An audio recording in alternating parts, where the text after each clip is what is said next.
பருத்தி துணியால் தைக்கப்பட்ட இரு பகுதிகள் கொண்ட பையாகும்.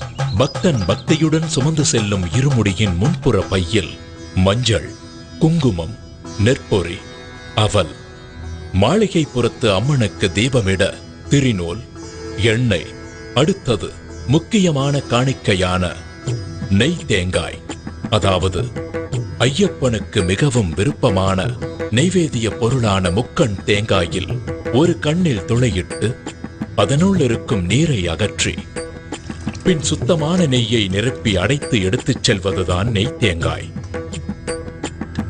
ஐயப்பன் சிவவிஷ்ணு ஐக்கியத்தில் பிறந்தவர். இந்த தத்துவத்தை தான் நெய் தேங்காய் உணர்த்துகிறது. தேங்காய் முக்கண் உடையது, ஆகவே தேங்காய் சிவாம்சமாக விளங்குகிறது. மகாலட்சுமி திருமாலின் இதயத்தில் உறைபவள். அப்படி தன் இதயத்தில் பசு அம்சமான திருமகளை வைத்திருக்கும்